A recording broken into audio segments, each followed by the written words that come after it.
In every cycle of human history, there is a reset, not sudden, not violent, architectural. The trade routes that connected the ancient world did more than move goods. They moved power, they moved belief, and they reset the world when the old system could no longer contain what was coming. Prophecy and finance share something most of us never notice. They both predict the future by reading systems. The oracle reads the pattern of power moving through empires. The trader reads the pattern of gold moving through kingdoms.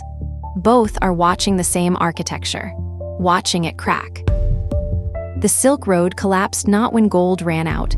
It collapsed when the routes themselves became obsolete. The Renaissance didn't happen because art suddenly got better. It happened because the financial architecture shifted.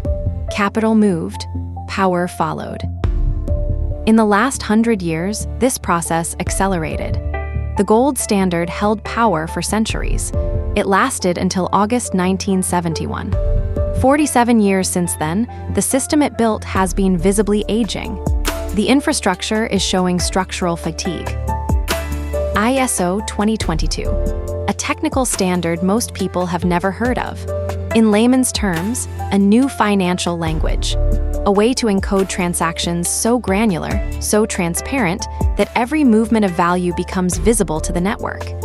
It goes live for settlement in November 2025. It has been planned since 2009. The emergence of XRP, Ripple's token, created in 2012, designed as a bridge currency for institution-to-institution settlement. For 17 years, it waited. The network grew. The patents multiplied. The thesis never changed. When the old system needs to reset, there will be a new infrastructure ready.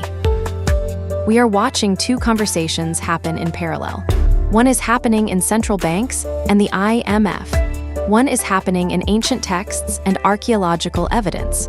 Neither field knows it's reading the same pattern. The question is not whether change is coming. The question is whether the system architecting that change reads something in the past that told them how it would look, whether the reset was always prophesied, and whether what we are watching is simply the architecture waking up. What would you do if the thing you thought was permanent was designed to last exactly as long as this moment? Next week, the prophecy, how ancient texts predicted the financialization of consciousness.